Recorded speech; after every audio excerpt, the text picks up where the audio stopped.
All right, this is Bill Bellows with the InThinking Network's monthly webinar series. Here we are on June 16th already with Marie-Louise Thorsén Lind joining us from Stockholm. Let me just a little bit of background on Marie-Louise. We met, she remembers meeting me at a Deming conference, likely in Washington, D.C., which would have been 97, 98, 99 timeframe. And when I worked for the Deming Institute, she sent an inquiry in, and my job was to respond to requests for information. And that led to the two of us connecting probably beginning in 2017 on the first Thursday of the month, every month since, when our daughter Allison and I went to Europe around the time of the Women's World Cup in 2019. We were invited to go visit Marie-Louise and her husband Hans, and had a wonderful time. And we go there. I think I've been there 7 or 8 times, and we talk about her PhD research involving trying to introduce Dr. Deming's ideas within Sweden. And that's a big part of what she'll be sharing with us today. So let me turn it over to Marie-Louise, and she'll give us a little bit more background on herself and Sweden and her long journey. She is a relentless student of the Deming philosophy. Welcome. Thank you very much. I don't know if I'm a relentless. I'm not sure, but I'm speaking not my own language, so I have some limitations today, and I will do my best. I hope you will help me if I stray away from the right language. Well, I'm a psychologist. I've been a psychologist since I have my license in 1985 or something. At that time, the licenses in Sweden were for psychologists. These are given by the authorities, Swedish authorities. Even if we are not working as therapists, which I haven't done very much, I've always been working in organizational psychology. Work and organizational psychology. So when I started to get interested in the Deming philosophy, it was in a 1994 conference in Birmingham, in Solihull, and it was led by Henry Neve and David Kerridge, and I have lots of contacts with both of them. My organization took Henry Neve and Ian Graham, if you know him, to speak for Swedish companies quite sometimes in the 1990s. And then came the recession. That was after the recession, excuse me. And we had some time when these ideas were very much cherished in Sweden, because we got small companies to take an interest into how into how Sweden, they could do something to rebuild and rethink after the 1990 recession, which hit Sweden very hard, it has to be said. So I've been studying since the mid-1990s, and I've written one book about how I think about Dr. Deming, and I will tell you a bit more about it as it goes. I'm very, very happy if you want to ask questions, if you think I'm too, shall I say, too elementary, or you know too much about the subject already that I'm coming to give you. But I think that you are all quite well.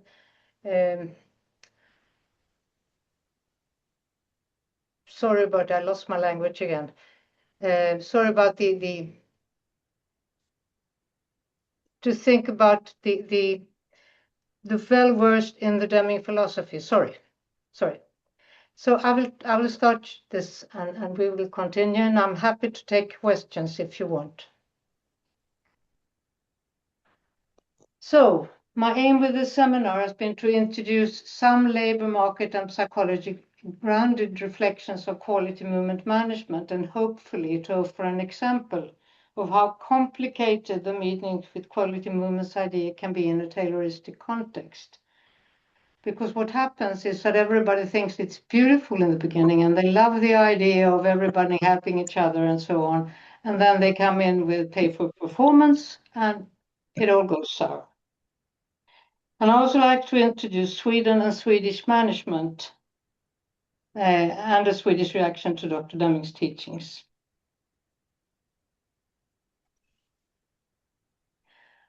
And the things I've struggled with in my studies of the Deming philosophy is that it's virtually impossible to understand management by observation only. I don't know how many people who've gone to Japan to study Japanese management have the different stories. The two stories we have in Sweden, one of them is they believe that the Japanese were very Tayloristic, and the others believe that the Japanese were practicing something that's not at all Tayloristic, something different and interesting.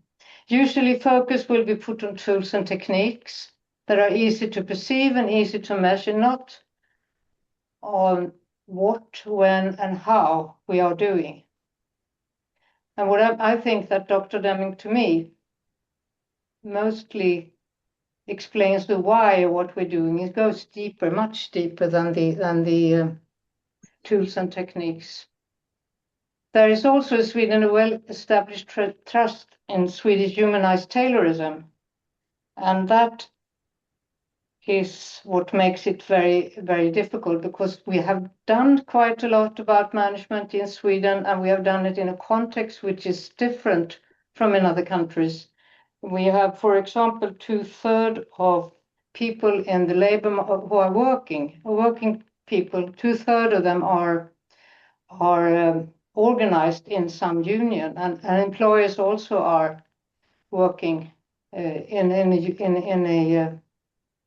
are united in organizations. That was one of the most powerful of this organization when I was working, when I was asked to write a book about my impressions of Dr. Deming and his teachings. So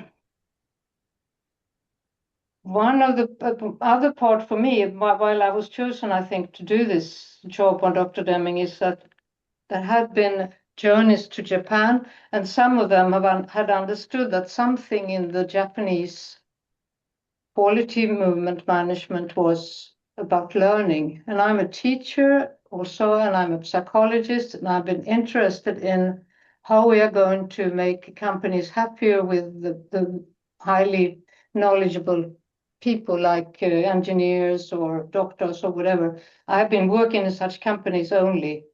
So my experience is in IT and ICT, in HR, but also in business parts of it.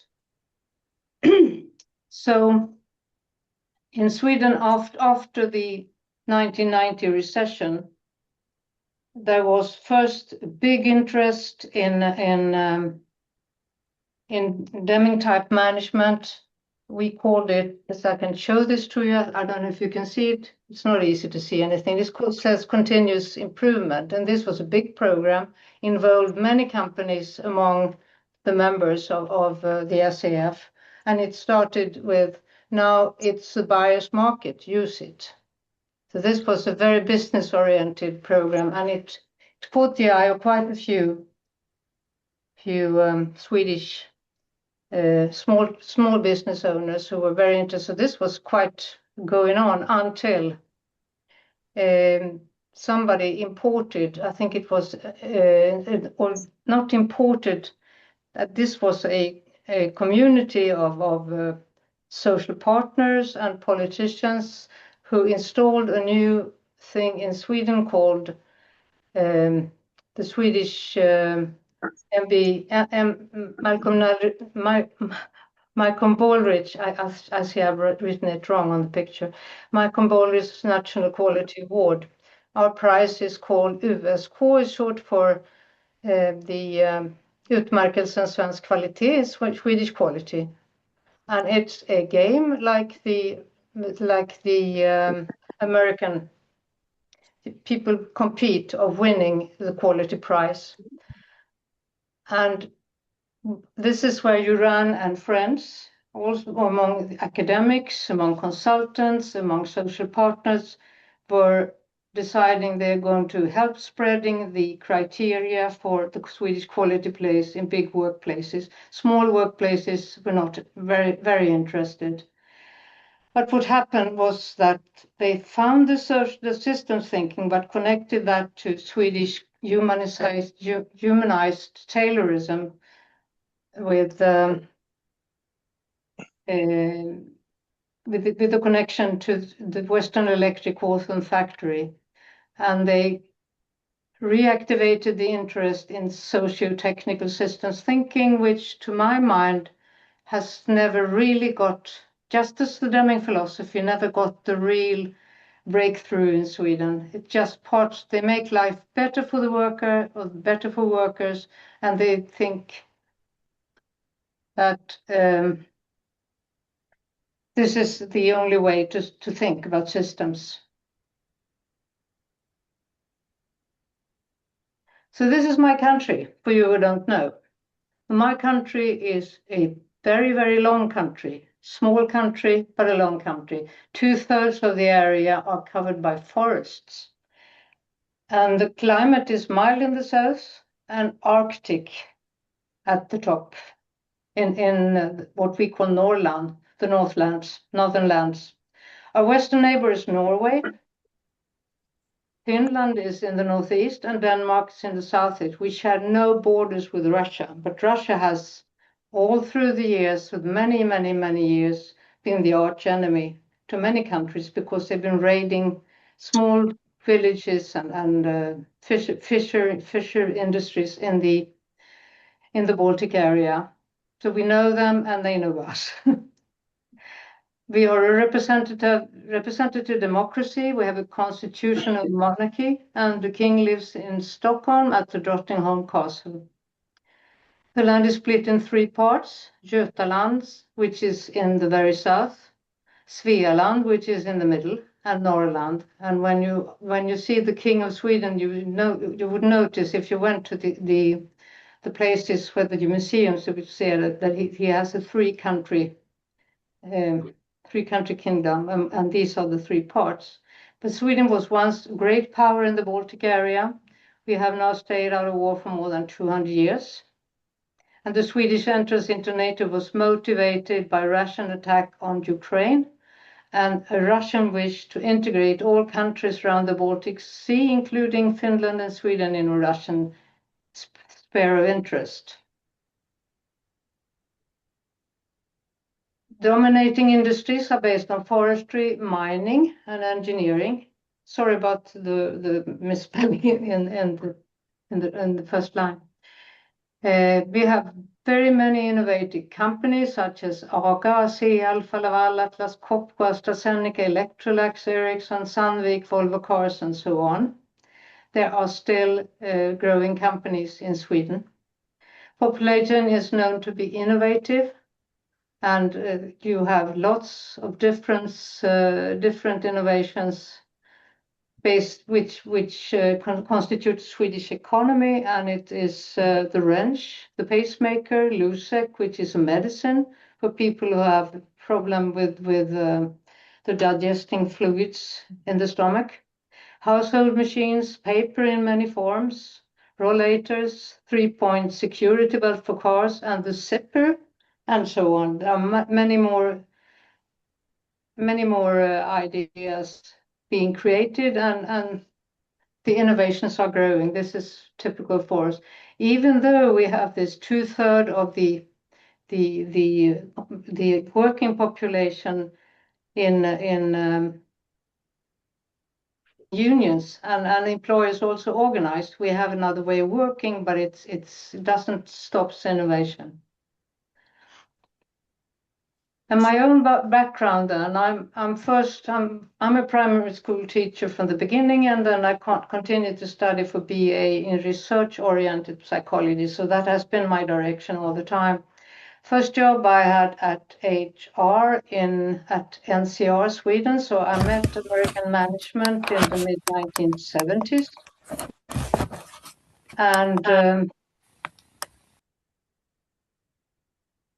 And recent studies, I've been inspired by Warren Bennis, Douglas McGregor, and Frederick Hertzberg, psychology in the United States, and dynamic European psychology, Sigmund Freud, Tavistock Institute, systems thinking.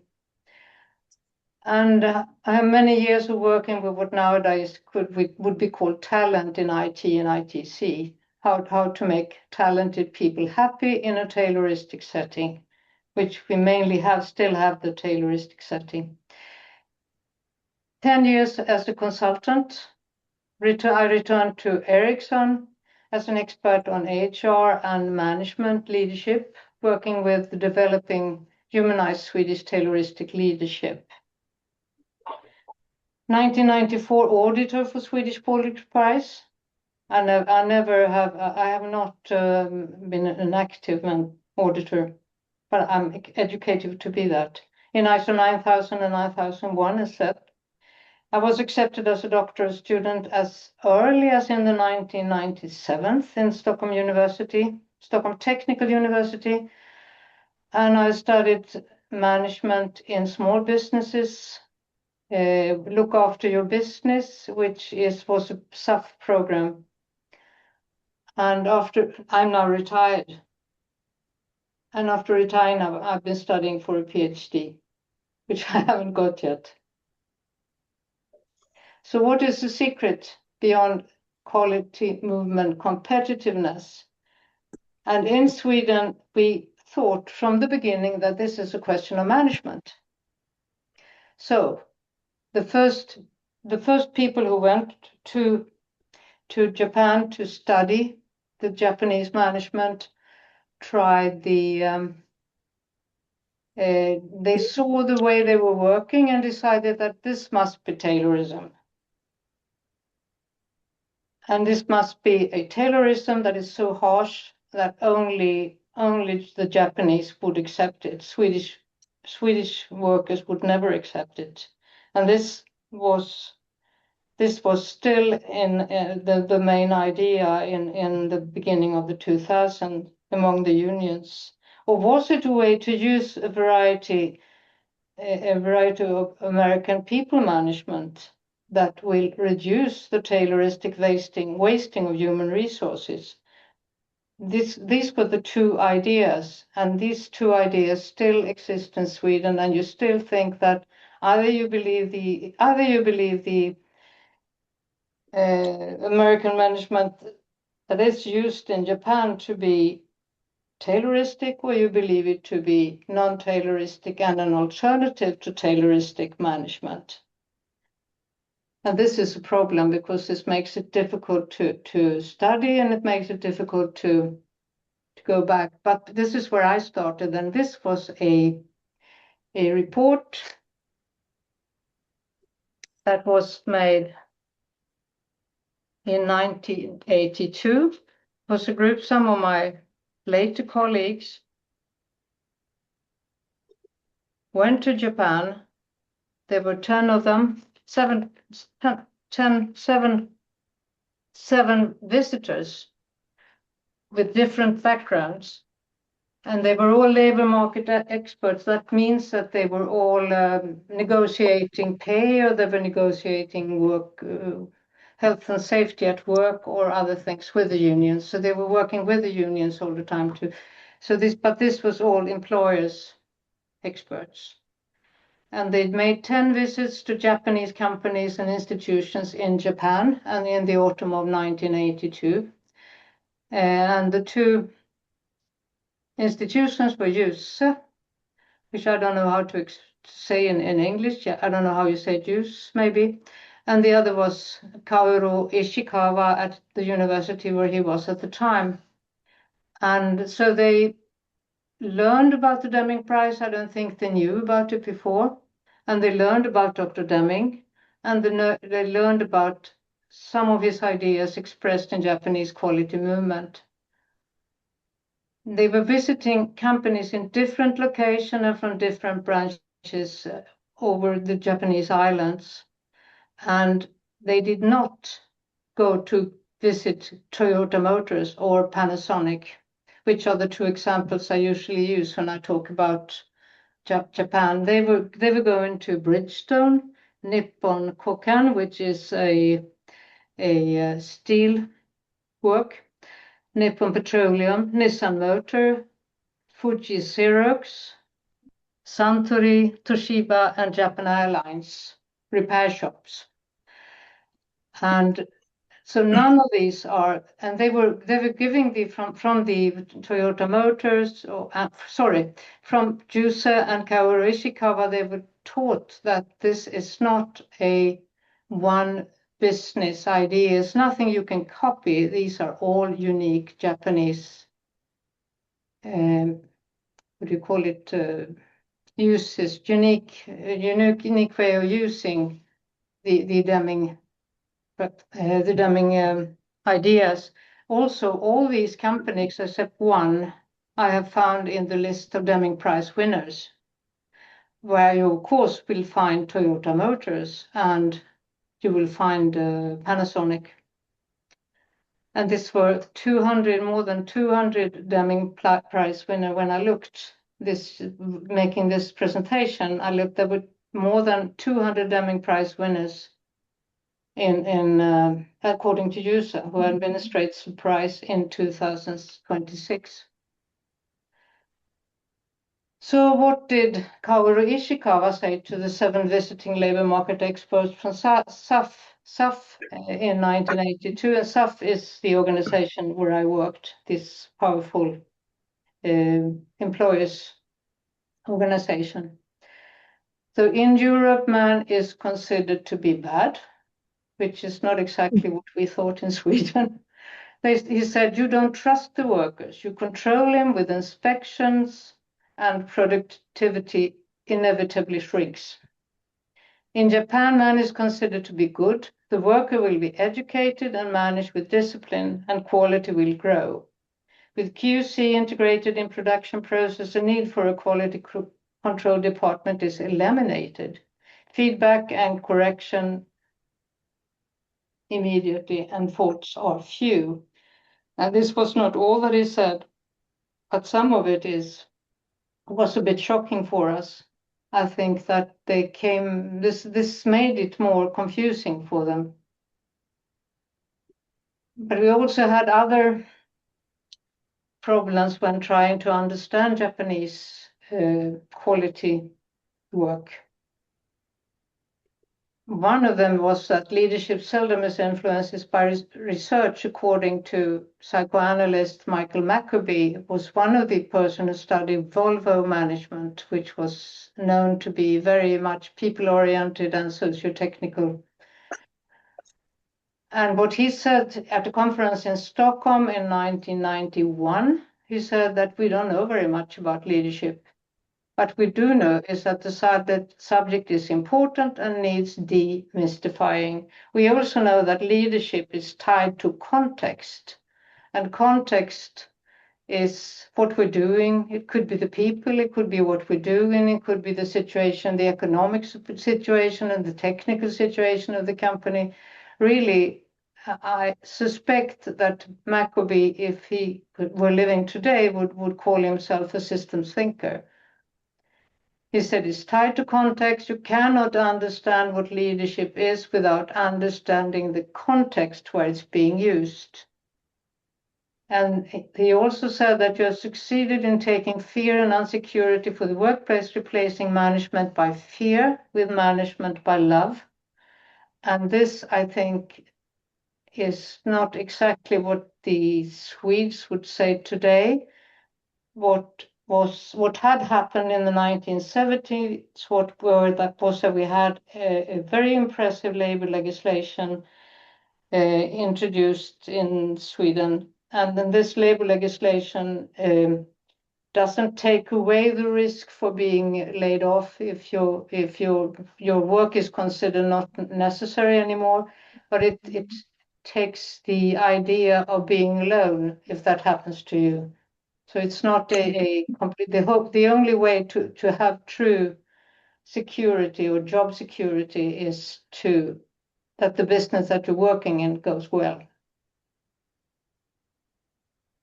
But this was before the 1990 recession as well, and the expansion which has happened in Sweden, which has been very strong, of knowledge-based work. We have lots and lots and lots of engineers and other people who are highly educated in our companies. Those who have problems to enter the labor market in Sweden are not educated enough. And this is a problem because you have to start somewhere, somehow, if you're young.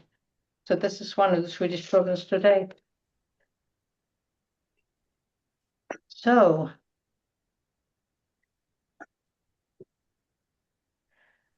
and this is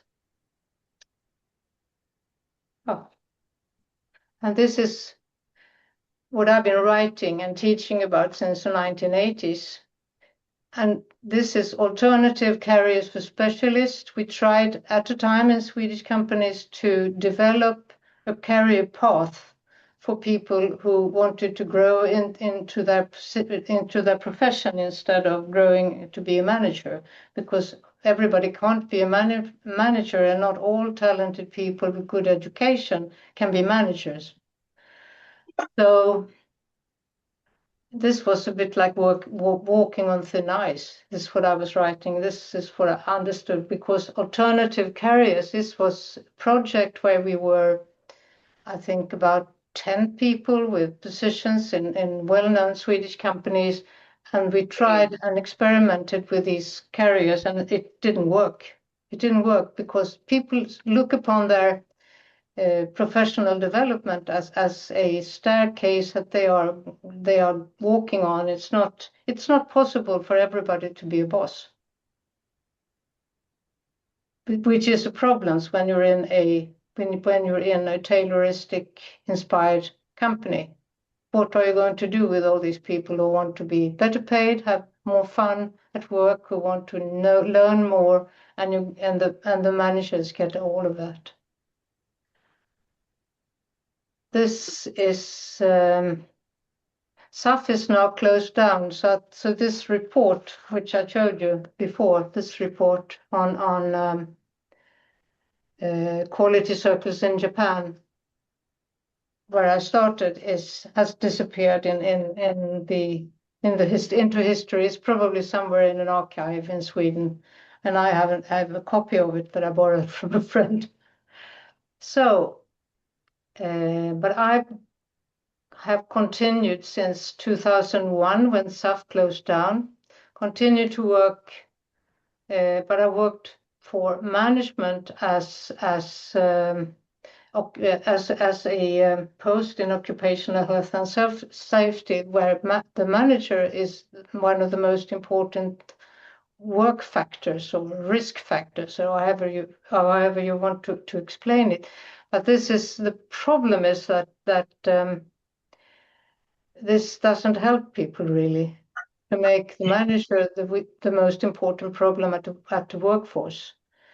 But we tried to change it, working in an organization called Prevent, which is a health and safety organization, which was created in, I think, somewhere around the 1930s, when Swedish employers and Swedish unions didn't like the idea of workplace accidents, sometimes killing people. And this was something that we definitely tried to avoid. And we tried to, since then, all the legislation has been motivated by eliminating risk factors. So we tried to spread Deming-inspired ideas as health factors instead, and it worked. Actually, it worked very well for some years, but then the enthusiasm disappeared. 2007, I left the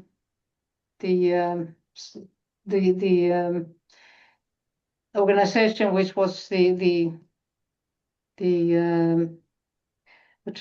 continuing of the SAF, and I got my doctorate work externally financed by Alpha Insurance, an insurance company working in the health and safety areas.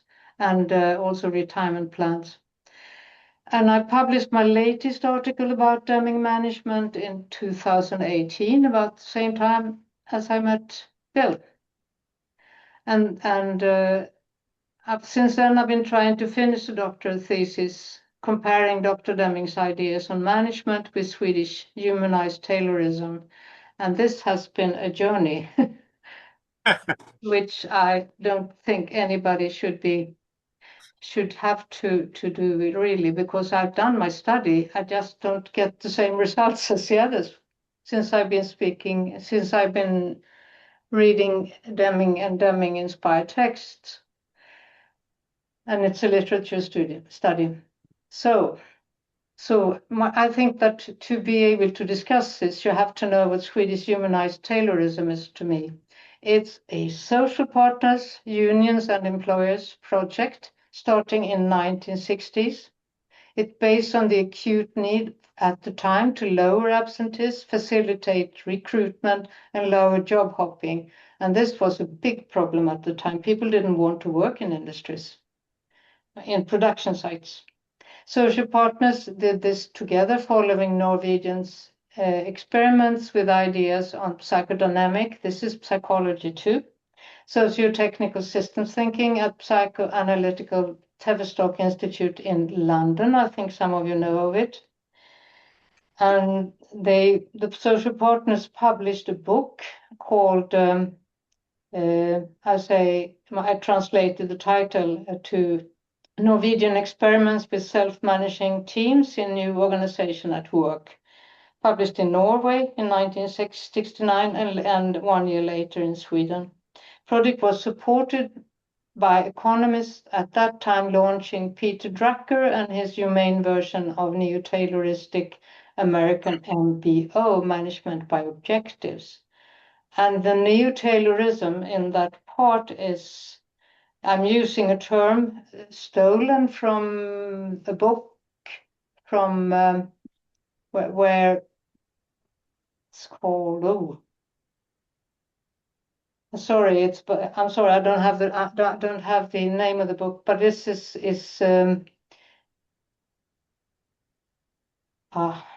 sorry about this.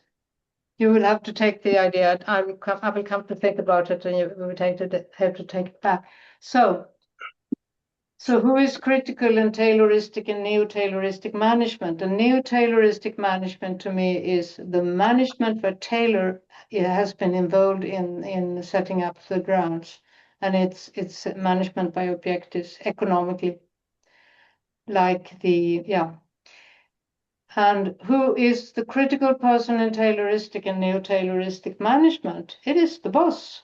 It is the boss who gets all the information, who's supposed to know everything, who's supposed to make the best decision, who's supposed to handle all this better. And you can see the picture is from one of the books that I wrote. And the workers are angry and they say we should have fixed that. Another says, boss will never let us try. Blackbird says, soon boss will be as black as I am, which is just for fun. And what we worked with all the time when I was working on leadership and workplace, all sorts of workplace changes, it was always centered around the manager. Teaching the manager, and the management was in some sort of, even if they liked the ideas we were teaching, whether we were in the big continuous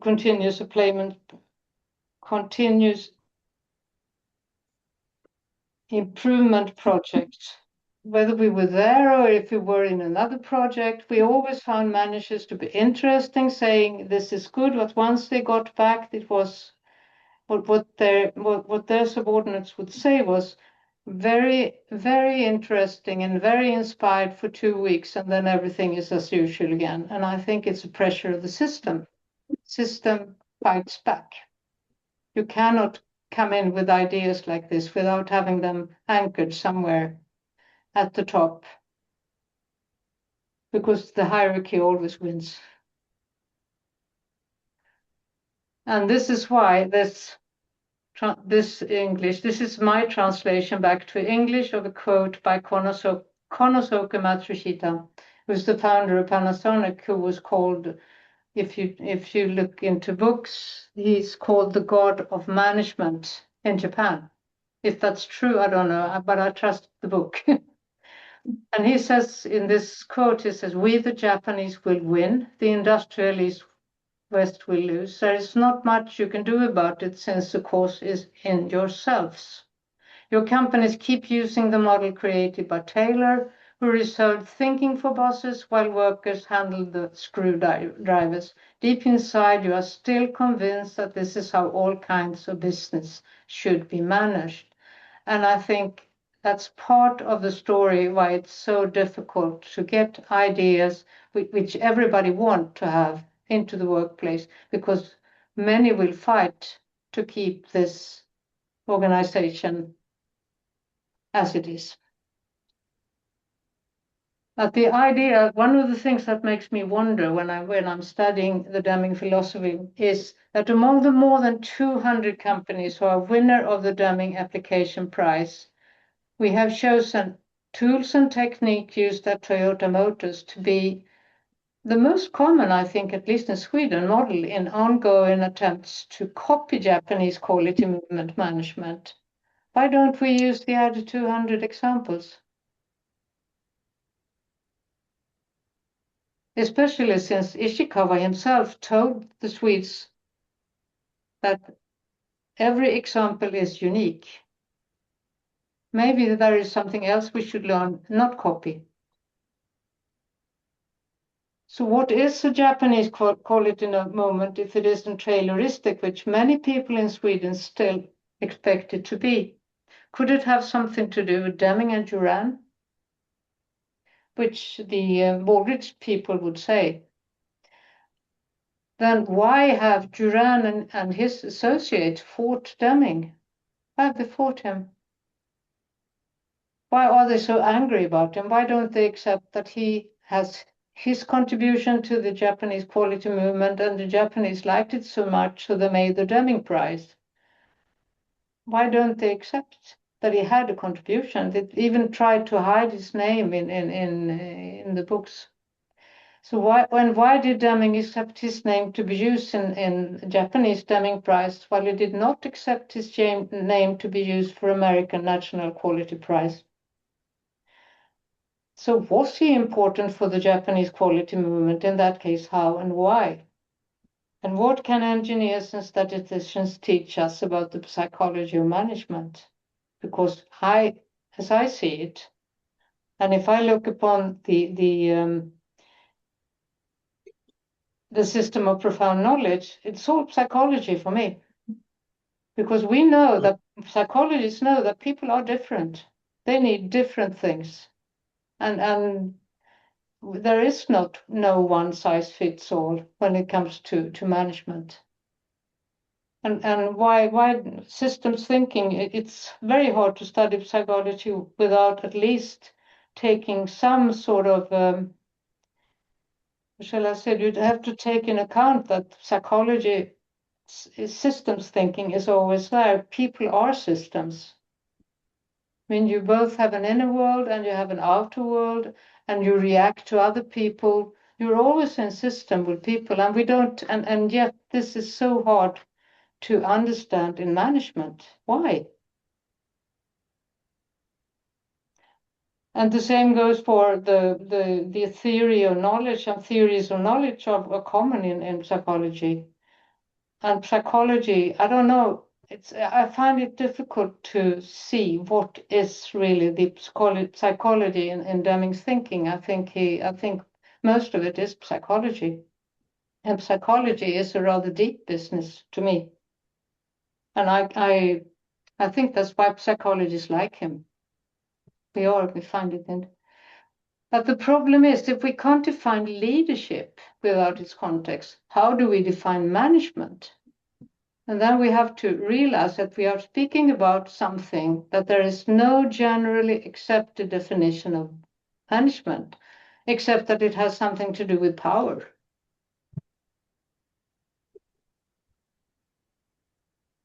this has been a big problem in my studies. Everybody talks about management, but we mean different things. So we have to maybe listen a bit to C.I. Lewis and his conceptual pragmatism. He wanted us to be very clear about what concepts we used so that we could agree with each other, that we really are talking about the same thing. So I have tried to, I'm not a statistician. I know something about statistics enough to understand what Sheward wanted and Deming wanted, but not enough to be a specialist in it. What I'm doing is to study Deming relating to people management. And I used the 14 points, and I use the SOPK, the system of profound knowledge, but I've also used psychology. Now this doesn't help me very much. So I've done these studies from a psychology perspective. And to answer some of the question of why I've reached this is that psychology for me falls apart in three major disciplines. The first one is behaviorism. It's known for its study of observable and measurable behavior, began with John Watson, Thorndike, and B.F. Skinner. Then there is cognitive psychology, or the psychology of the intellect, represented by Piaget. And in my work also Kohlberg, I was studying the development of morality in small children for a while. The other part is dynamic psychology, in academic used by Freud, Maslow, Rogers, and in this study also represented by McGregor and Hertzberg, recognizing inner life and its effects on behavior. And that is what I mean when this is where dynamic psychology, man is a system. It's dynamic man in constant interaction to his inner life and his behavior and other people's behavior.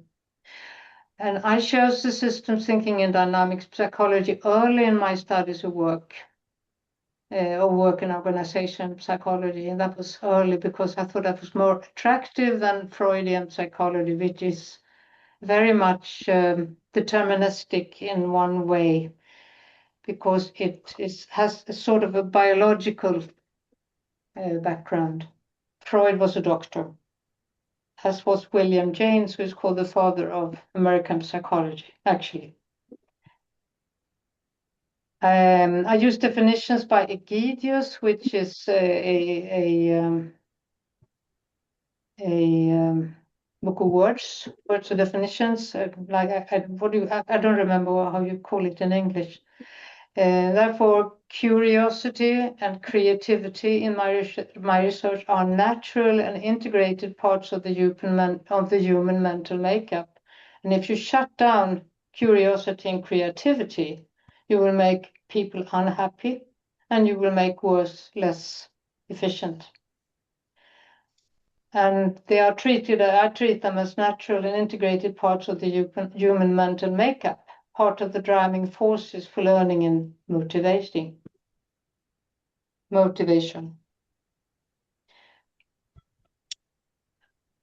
Yes, and I don't know, this is part of what separates, I think, dynamic psychology from Freudian, or not from Freudian, from Tayloristic psychology, behaviorism.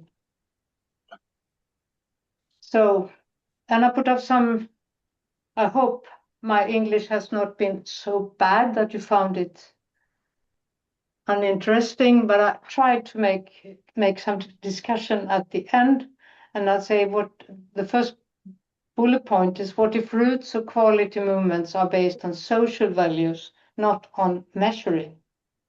What if social values are more important than measuring? Which would shock somebody, I think, from the Polish people who believe in measurements. What if a system of profound knowledge can be interpreted as an example of a sometimes forgotten social values? I mean, these are not new values. They are old-fashioned. We have had them before. this is expressed in a psychology that uses tools and technique from engineering and statistics to facilitate learning when Tayloristic engineers, experts, and experienced workers were not available because of war. So this is just a normal, he was trying to set words to a normal way of working yourself through problem. What is natural for people to do when everything is wrong and nothing works? We help each other. Of course we do. This fight about who's going to earn most and who's going to have the best job is something we save for another day. What if Japanese quality movement is American, which is actually said in some of the books I read, and that it was born in the Second World War time production?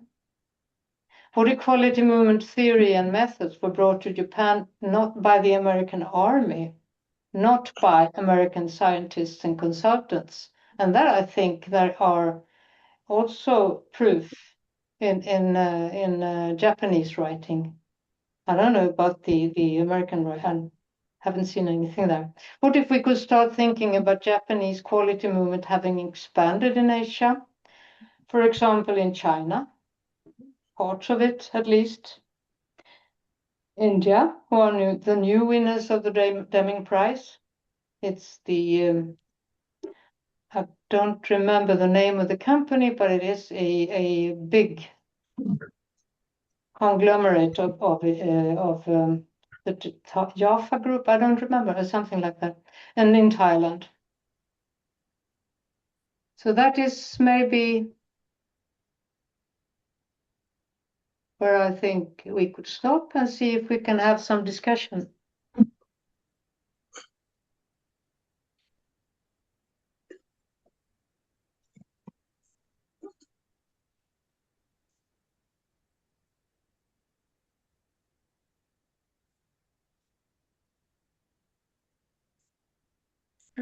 Is everybody being quiet, or can I No, start? go ahead, Diane. Yeah, hi. Thank you very much for this presentation. I really enjoyed it, Marie-Louise. And I want to give you a lot of credit for braving a presentation to a group in a language that's not native to you. I could see you struggling on that, but you did very well. I think that your perspective is a fresh one for me anyway, and that is looking at the social and psychological underpinnings of quality management and leadership, and the role that that may have played with regard to adoption of Deming philosophies and principles. So I thank you for that.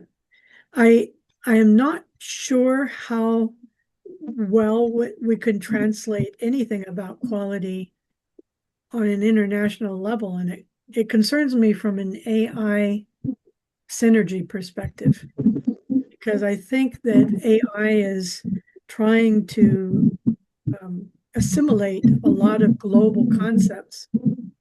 I've not seen a good example of how AI would define quality at this point. Has anybody here?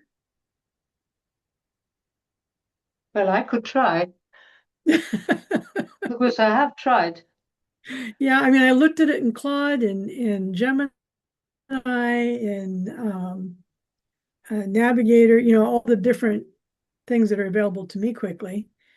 And it looked like it was just coming straight out of a dictionary, which, as we all know, is too shallow. But quality is about qualities is defined as what something is. Qualities, the qualities it has. But quality as a subject is about thinking and whatever you feel. Mm-hmm. So yeah, it's another one of these words that you can't define. Yeah. And so I think that, when we start crossing language borders or boundaries, it becomes more and more difficult to find similarities between countries for a lot of the reasons you've mentioned in your presentation. The social history behind how we do things, the way that a system is applied, based upon, various differing needs between countries. It'll be interesting to see how that evolves as AI tries to weave itself a global perspective on this topic. Yeah.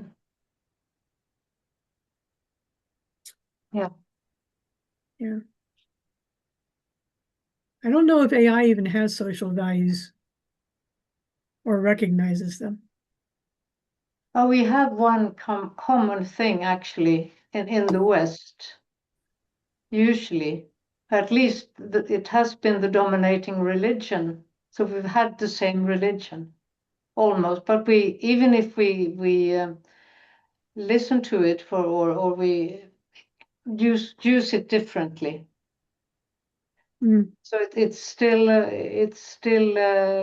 mean, we still have some common grounds, but I don't know what happens when people start mingling in the way that they do. But when cultures cross each other, this is it's a very interesting perspective. What will happen to us? Yeah. But I can see where in your presentation you touched upon some of the things that should be considered. I don't know if they will be during that evolution, but I think they should be. Of course, if we look at the AI emergence as a new culture that's emerging to replace old ones, the emergent or prevailing culture tends to overwrite the previously existing cultures. And if we look at it as being a potential adversary,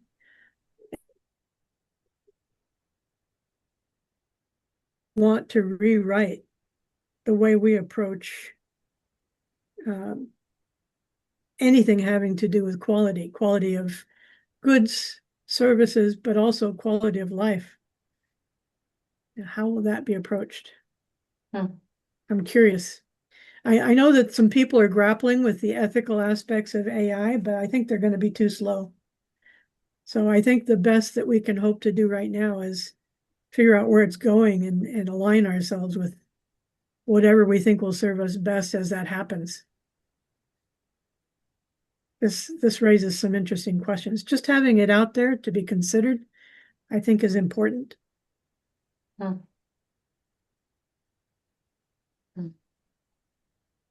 Anybody else online have any observations on that level? The AI assimilation of Deming concepts? If I can. I saw you grimacing, Carol. Well, we're now sort of quite a few years into the IEEE's efforts on the 7000 series standard. And we're quite a few years into European legislation around AI. The problem we've got is it's not one culture.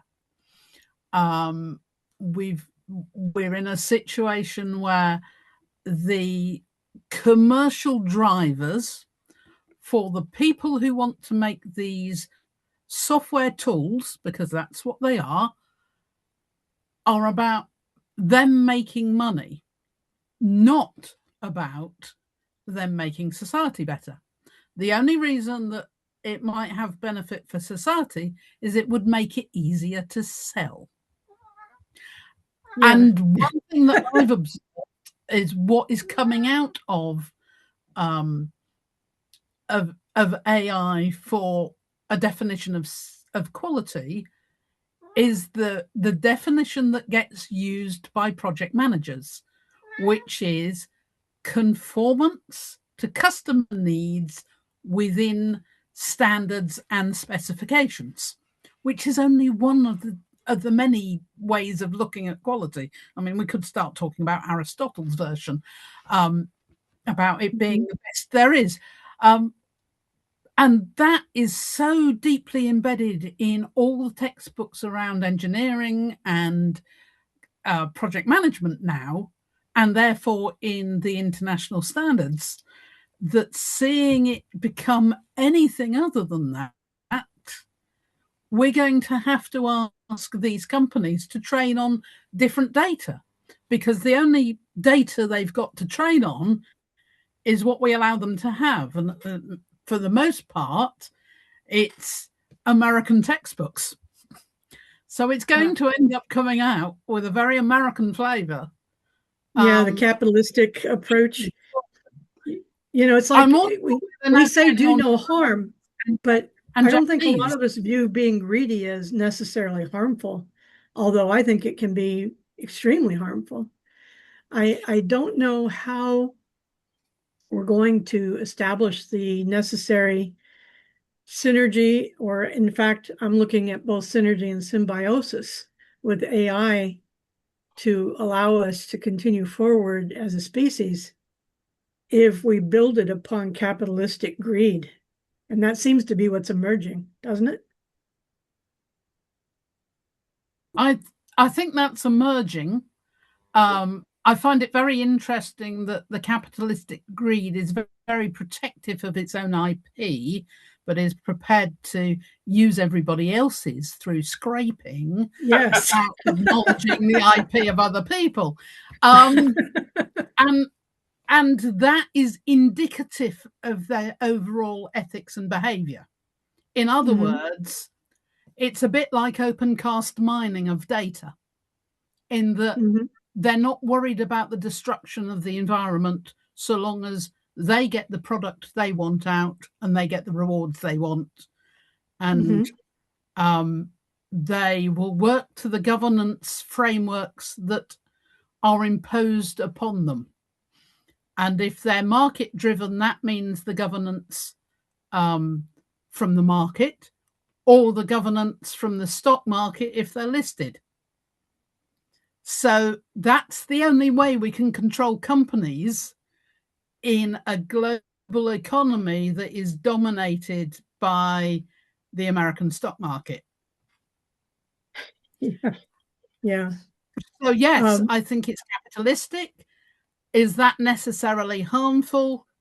No, but it does skew the data that these decisions are made upon. And that's a statistical word deliberately. If we were driving a car and it was capable of driving on all sorts of road surfaces, the one that would get us there fastest would be the one the capitalist would choose. So cause the least damage. We have to make the road that they are going to choose the one we want them to choose. There we go. There's some philosophy rather than some psychology. You know, philosophy psychology is, sorry. I just wanted to say that psychology left philosophy among the last of the sciences. Sometimes I think that I think Bill told me, I haven't seen it myself, that Watson is not only the father of James. No, he's called William James. He's not only the father of American psychology, he's also the father of American philosophy. So philosophy and psychology and the lines between them are sometimes very, very thin. I think there's overlap as well. Yeah. Yeah. I was sorry to kind of go down this metaphysical rabbit hole, but I feel as though, you know, what you've revealed in your presentation, Marie-Louise, is, you know, the importance of cultural distinctions with regard to mindsets, right? And so here we are developing this massive, you know, incredibly fast new form of mind. I don't know if you can even refer to AI as a system, although I'm sure there are many who would argue it is, as are we. But I think that we're doing that without even understanding our own.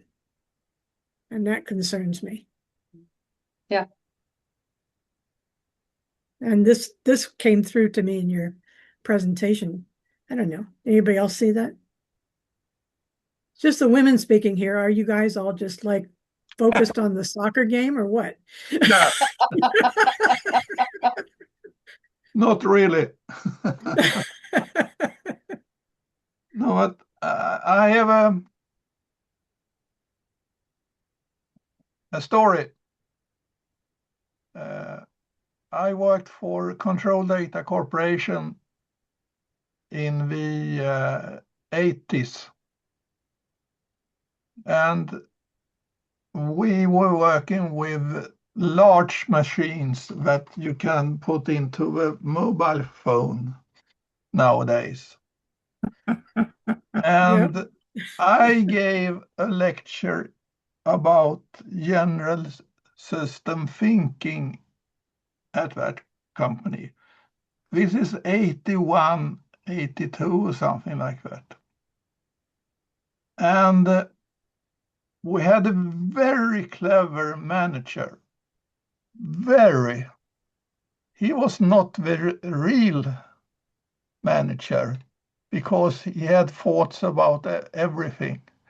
And he looked through all my overheads at that time. And each Christmas, we were invited for a Christmas lunch. That was the day before that no one came to the company off day after because we drank a lot. And he walked up to me and said that there is a few slides that I really like in your presentation. And he liked very much the presentation of Ashby's law. If you should control something, the control system must have a prerequisite variety to handle that system. So that means the control systems many times must be of higher variety than the system to control.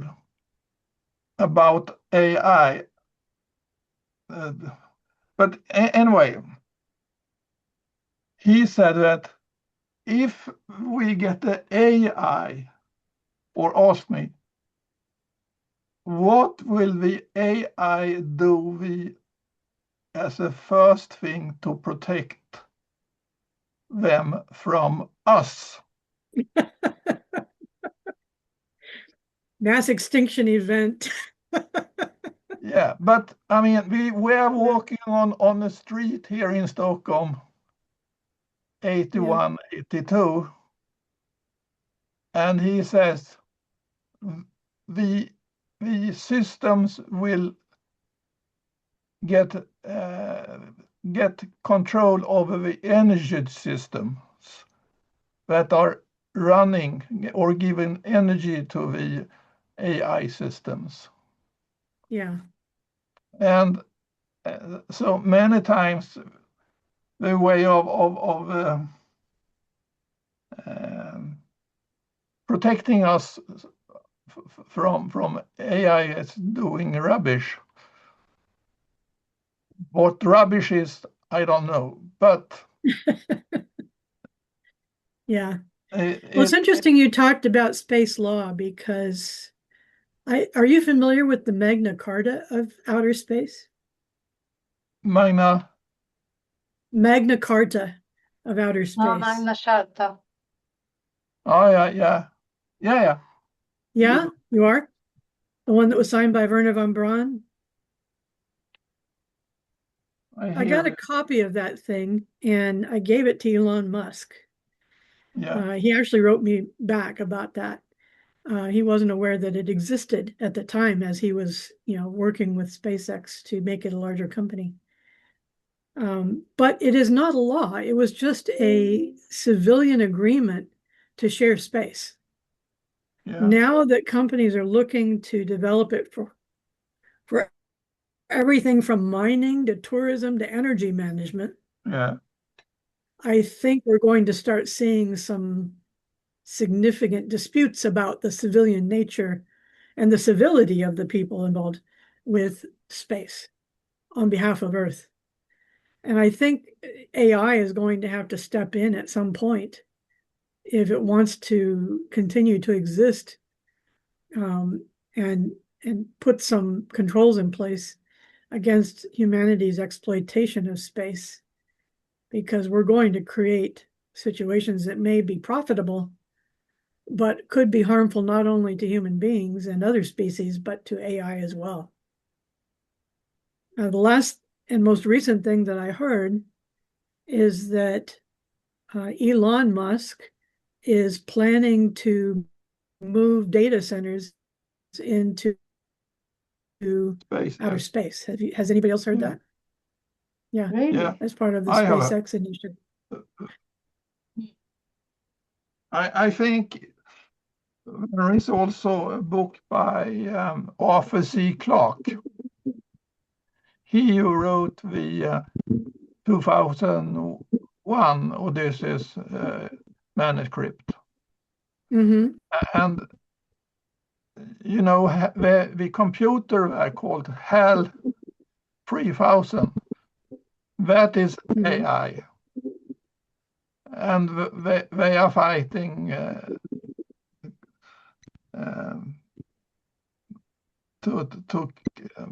to try to avoid the things that one wanted to try to do. And do you remember,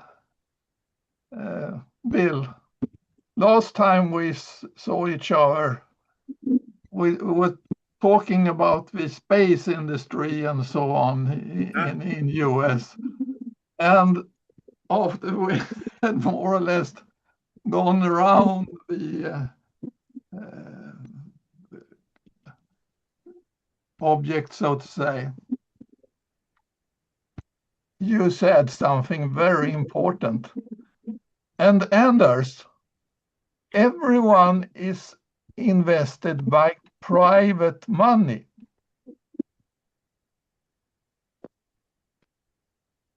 What will control this? And that's what you are saying, Diana, that as long as NASA did everything, there was a lot of restrictions, what you could do, etc. But now I can do whatever they like.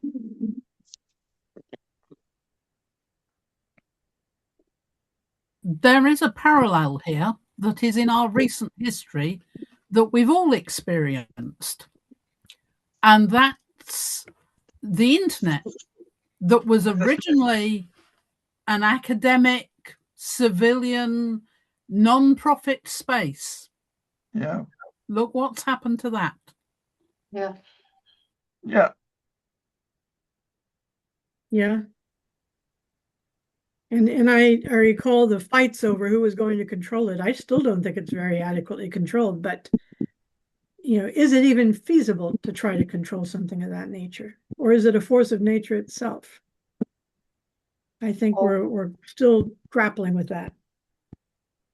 What occurs to me is, going back to what Marie-Louise was saying, is society advanced back in the 1800s or so from craftsmanship to mass production. Yep. And that became worldwide. Mm-hmm. That everywhere you go, you have things that are, at least it just appears that outside of some small islands, societies have bought into the advances of mass production. And then coupled with that, and I'm thinking there's a Roman philosopher, Cicero, who coined the term quantity, that's how many, and also quality as a differentiator. I think of quantity as how many, and quality is kind of a differentiator of how good. So Maybe then how much, well, yeah, for well, money, how profitable. it's a way of differentiating. It seems to be an attempt to go beyond. We have three to we could differentiate the three. Oh, this one's better than this one, better than this one. But anyway, the mass production gives us quantity, and then this quality movement of many, associated with Deming and others, has not necessarily. I mean, there's a lot of similarity. I mean, it just seems like mass production strikes me as very similar around the world, and quality management is, in my experience, very similar, other than what Deming and a few others were talking about. And the big part of that is what Marie-Louise was talking about, is bringing in a human dimension to it. Whereas, and the impact of that, and the human dimension also, gives us a systems perspective. But the other thing, as Diane, as you're adding, I was thinking, so here we are, a century or so, several centuries into mass production, still with a fairly level playing field on quality management, other than what Marie-Louise and I and many of us think what Deming is offering is that no, we're not. There's more that meets the eye, but now we're in the midst of watching what AI does. So mass production sweeps the earth, quality management sweeps the earth, and now we're watching AI sweep the earth. And the question is, Mm-hmm. Mm-hmm. You could keep one thing. You could keep the belief in people. yes, but that becomes, now you come back to psychology and this thing about people. Uh-oh. Uh-oh. The interesting Well, thing is Deming separates the worker from management. And I think often blames management for the struggle of the worker, which I never really bought into as part of his system of knowledge. But now if you've got AI emerging, I don't think AI is going to distinguish a management person from a person performing a task any other way. They're both performing tasks, right? They both, can make mistakes. So how is AI going to address the concept of quality on a system level? Well, Diane, there happens to be a presentation at the In2 forum just added 2 hours ago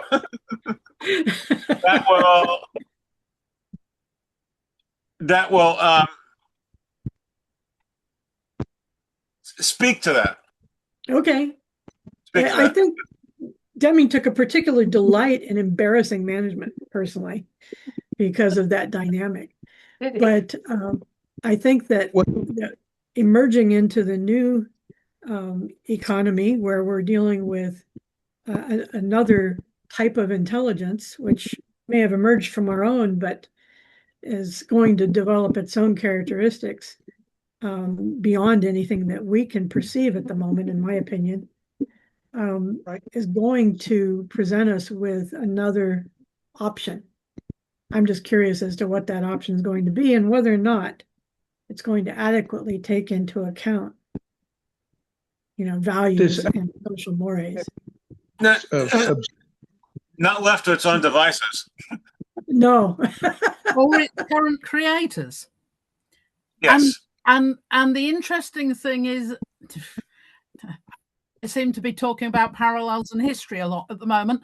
I love your pun, by the way, Bill. I got that, just in case you're wondering. There was another situation that predates everything that we've spoken about today.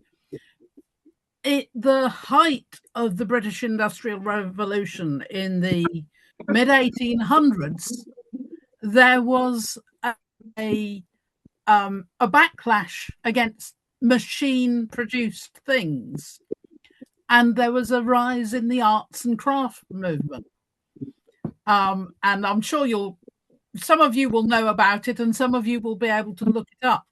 But that redefined the word quality.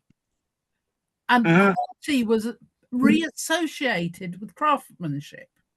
And we see that still in the luxury goods end of the market, in that the human involvement adds value. And whether that will be what we continue to see working with AI or not, I don't know. At the moment, everything I'm seeing is we get AI to do the initial analysis across all sorts of sectors, but then we get a human to check it, because the AI doesn't know the difference between fact and plausible fiction.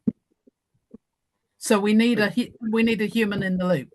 We also need a human for the non-average creativity, because certainly large language models are predictive based on statistics, so that they will predict what the next word is likely to be. And what we need is more variety some of the time, and humans are really good at that. What happens if one is coming out of the rabbit hole rather than going down in the rabbit hole? Which is follow that rabbit. And who built water pump over in England to pump the water out, but was the conscious and unconscious linked together to understand the qualities of the experience over time? That's a question. It's a question for Marie-Louise. I don't think I got the question, actually.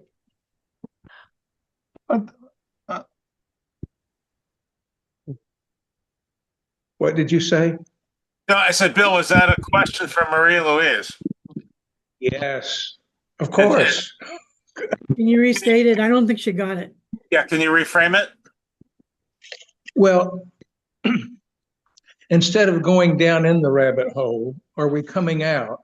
If you're in England, you're Thomas Watt, or you're building the pump, how would you understand the development of the consciousness and unconsciousness, even simultaneously, to understand how one could, to right now, hold a cell phone and you're getting quantity of information, but the qualities to keep this tuned in and to understand this challenge globally as to how much heat, how much energy is being spent trying to mine this concept.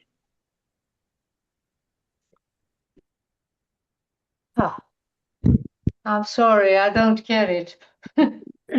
My English is too bad. I'd love to see the question and so I could see it. Well, you read Piaget. Did you ever explore Howard Gardner from Harvard? He had wrote The Quest for Mind.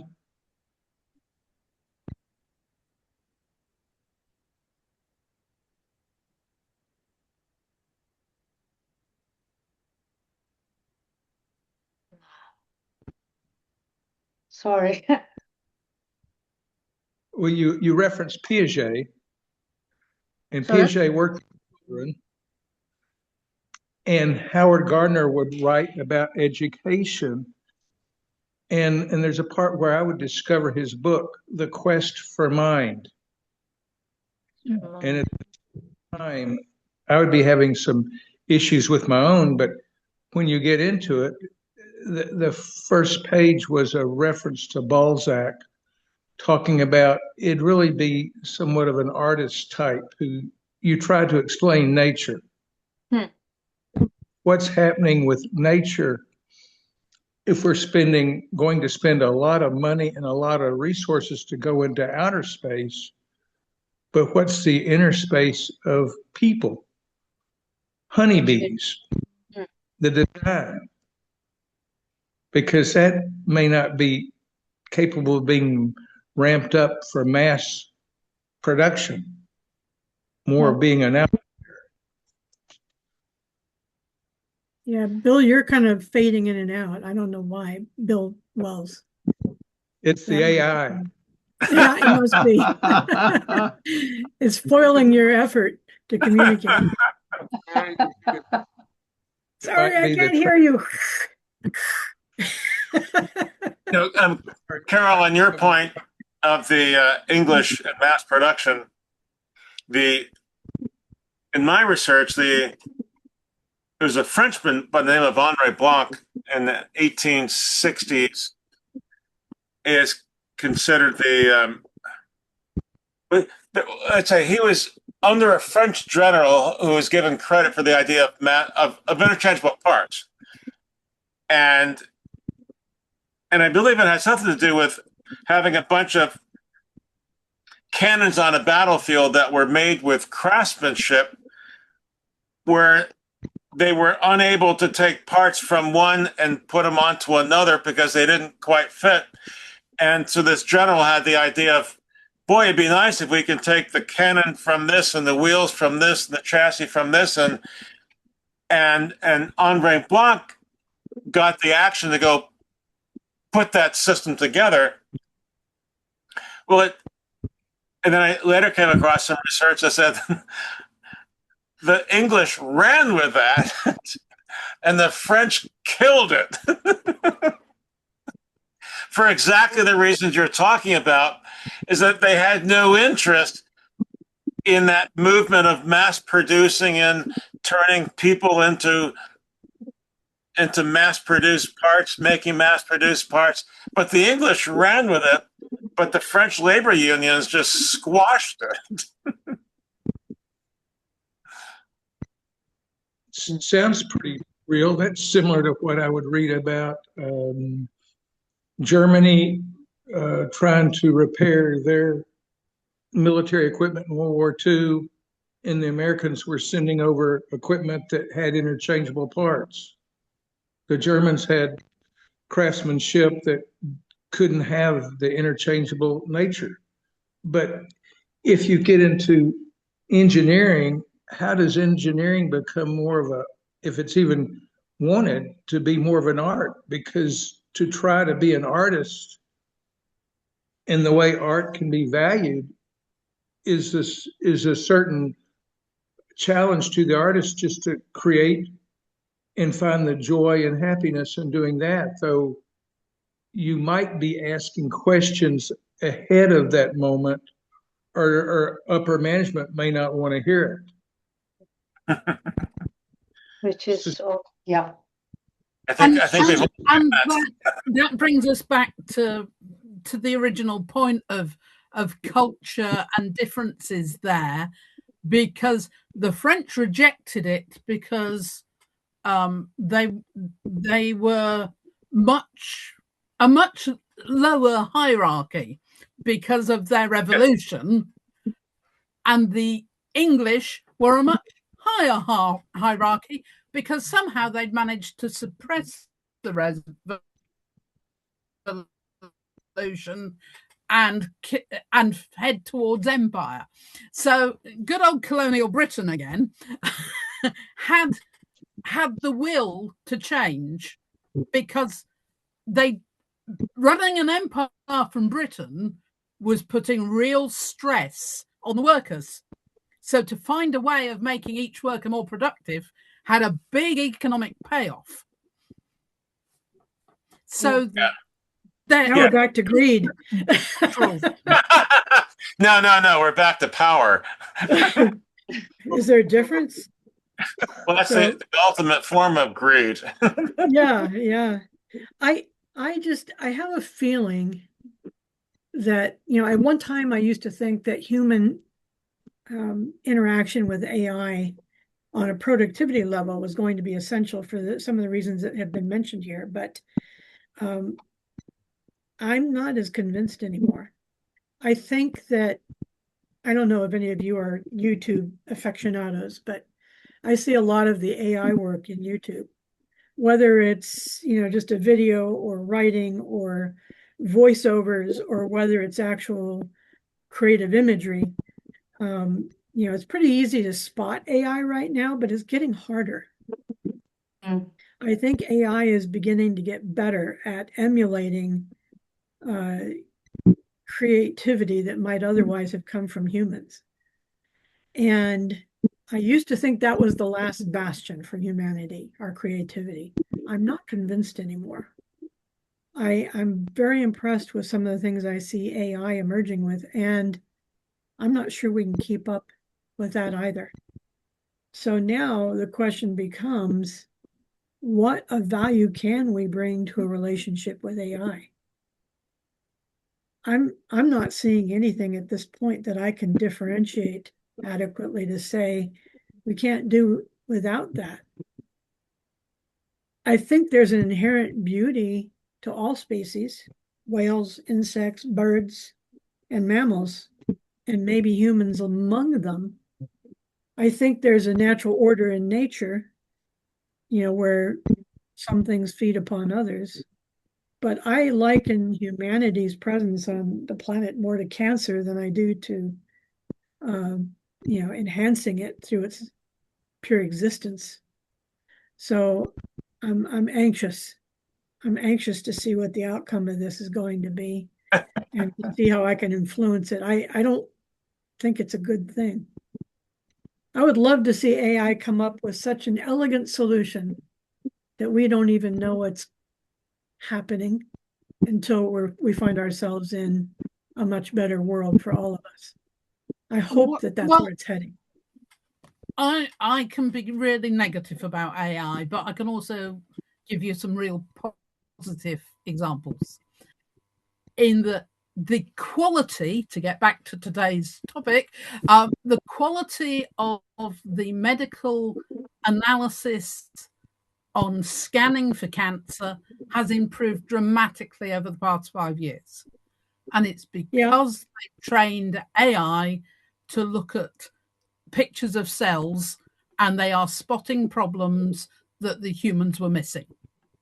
I think AI applications for medical care. The AI is working at something like 98% efficiency. A human is about 70%. The development of new drugs through analysis of and synthesis of new compounds has also dramatically increased in speed from a 10-year development to a 2-year development. We've got real advances in that. I agree. And therefore that is useful. But I'm also aware that it's a really narrow field we're training these things on at the moment. What we can't do effectively is diagnose people, because the story that a human presents with is in human terms, and meaning that humans give to things isn't always what's been written down in the past. So we're going to have to develop some stuff around that. But then we're still in the early stages of development of this type of AI. I started my career as a programmer, and we'd been talking about AI before I started school. And they've been developing it, and they've been extending machines and trying to make it work, and it wasn't working for the bulk of my career. So it might be 10 years away, it might be only 2 years away, though, where we start to see this development. But the quality thing is an interesting perspective. And it is this, there's an awful lot of stuff being generated really quickly as far as art is concerned, because people are telling the art engine what to develop. And this is not new, because if you look at the Turner Prize from the turn of this century, the Brit-pop artists were doing exactly the same. They were specifying what art was going to be produced, and from that specification, craftsmen were delivering it, or machines were producing it. And that's sort of always been the case, but for centuries we had people like Turner himself doing the painting himself, and now we've got artists doing the conceptual stuff. And that's just what has been happening before the AIs were capable of doing it. Well, now, you know how an artist's work increases in value after he's dead, right? I think maybe we're headed in that direction as a species. No. Oh, this is from the era of humanity. It'll be AI bartering with AI for original human artwork.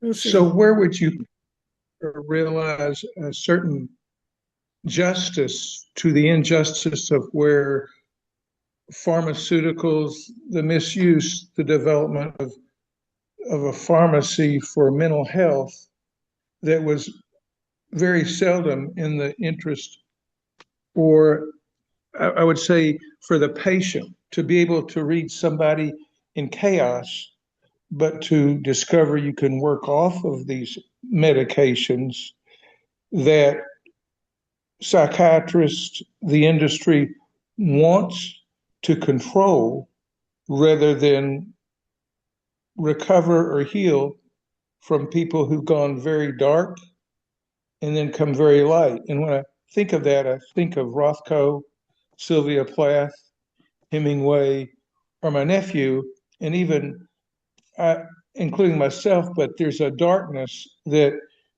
because people couldn't speak up, nobody spoke for them.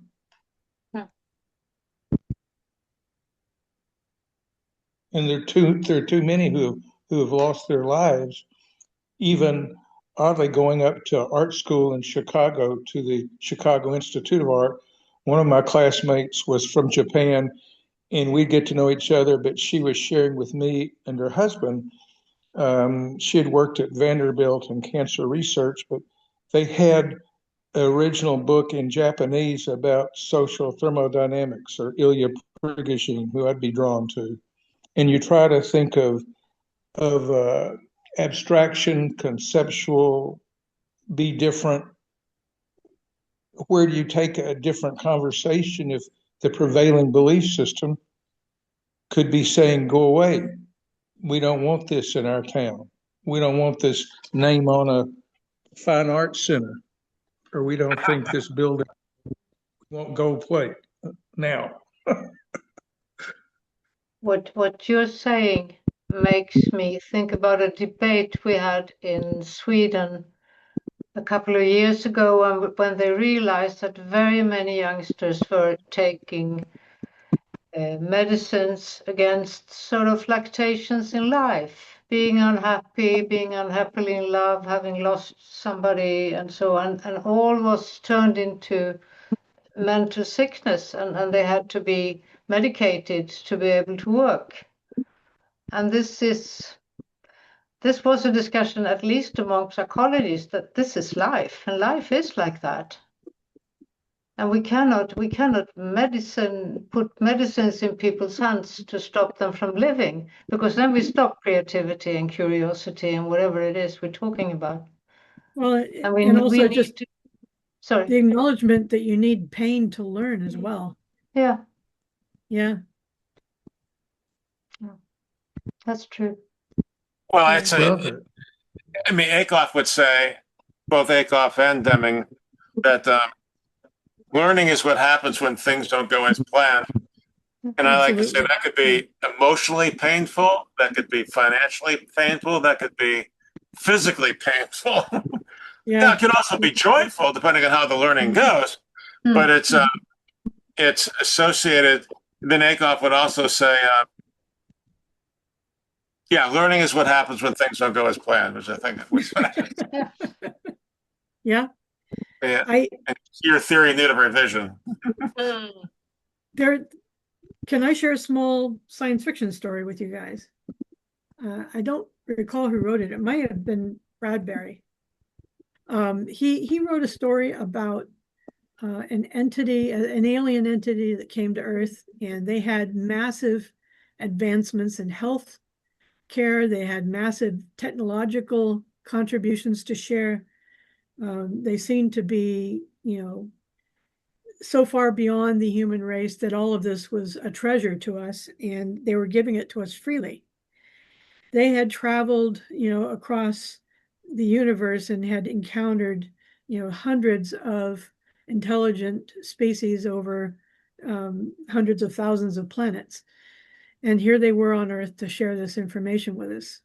There was a reception planned, and they invited a lot of the dignitaries of Earth to be there from all walks of life. And there was, a faction of scientists, politicians, management personnel of various ilks.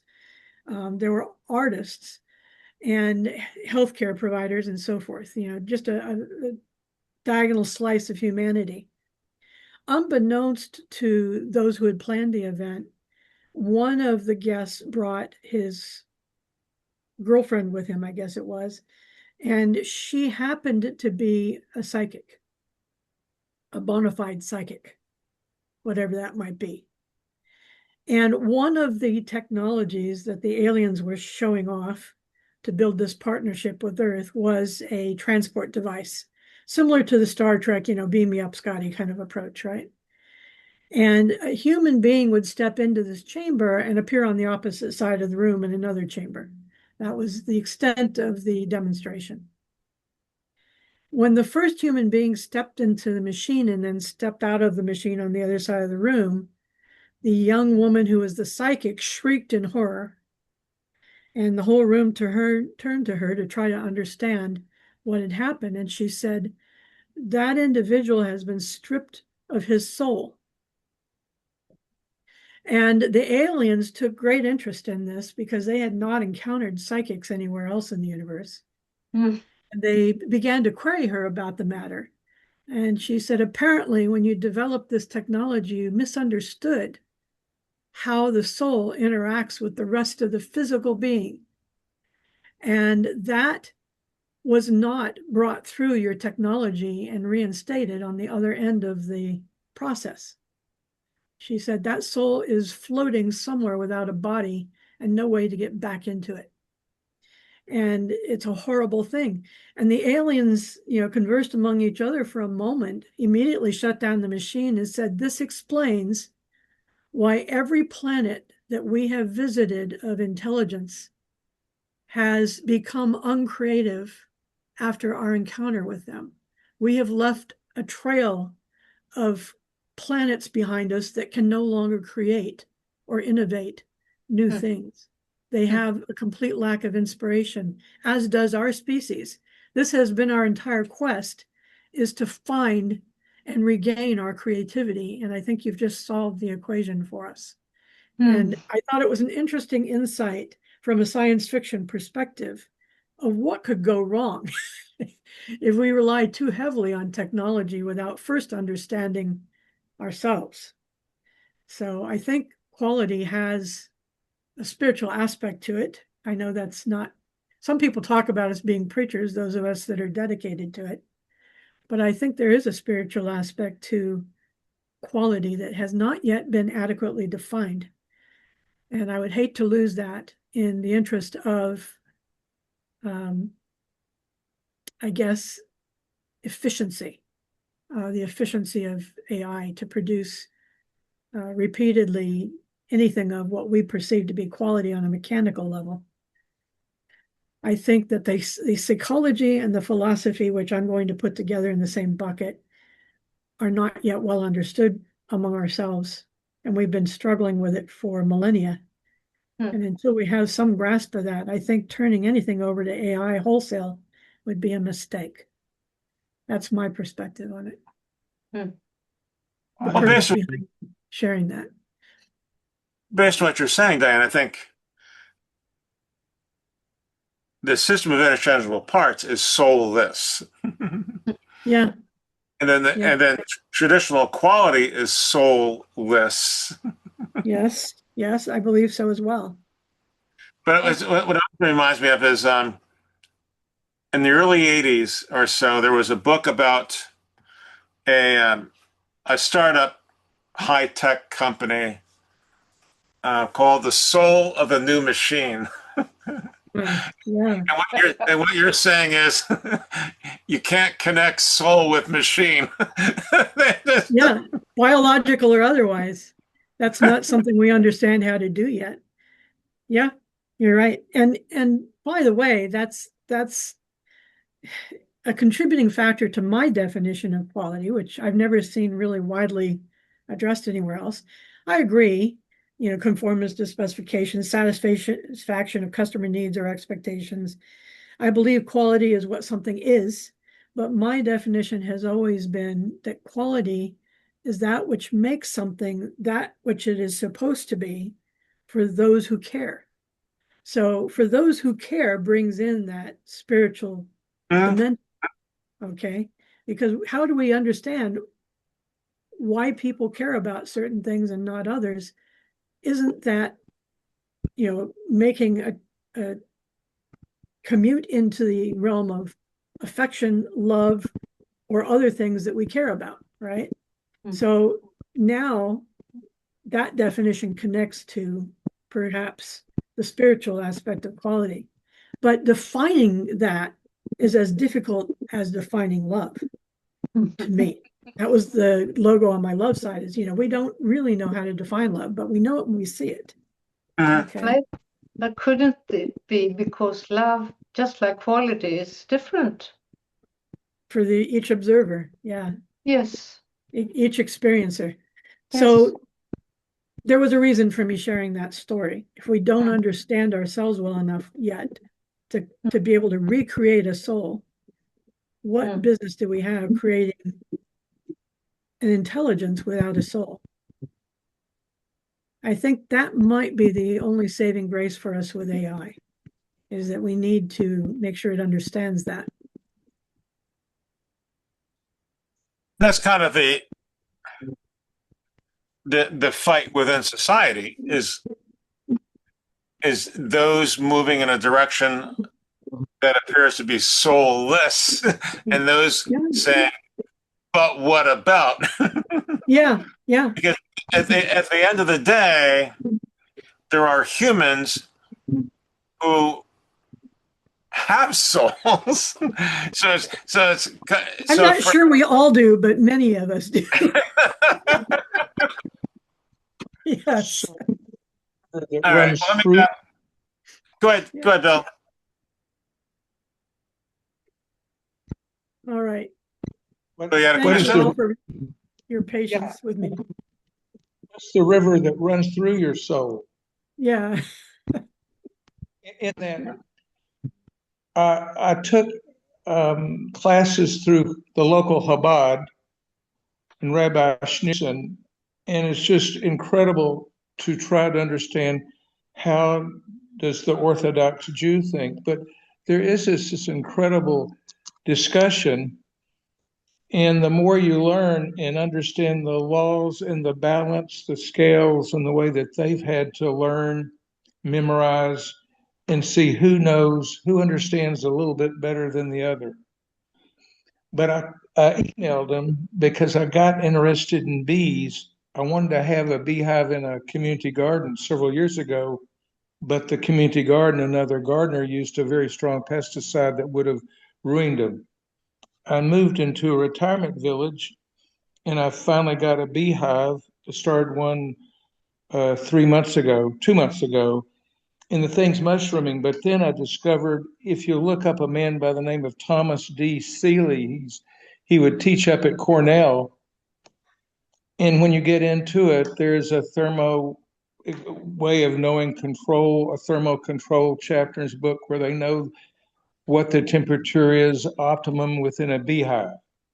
But I emailed the rabbi and asked him locally, would you put a mezuzah on the outside of the beehive at the doorway? So in this telecommunications, where's the doorway that gives honor or reverence to the very space we're in, occupy, or transmitting? We're definitely getting metaphysical now. Guys, I got to go. I have a noon obligation. So why don't we bring it to close? Marie-Louise, any closing thoughts from you? You brought us all, we came together for you to present anything as we close? I'd like to say that I'm really impressed on the discussion that my presentation started. I'm happy about that. Thank you very much. Thank you, Marie-Louise. Thank you. What I'll do is I'll download, upload, and send you a link. You can watch it on YouTube and share it with your friends. And then the next webinar will be in a few months and not until August, because we got the In2 coming up. So the next session will be the third Tuesday in August, when Hazel Cannon will be joining us. Thanks. Dennis, you're joining us as we're closing. I am sorry to have missed so much of the learning. But Hi, Dennis.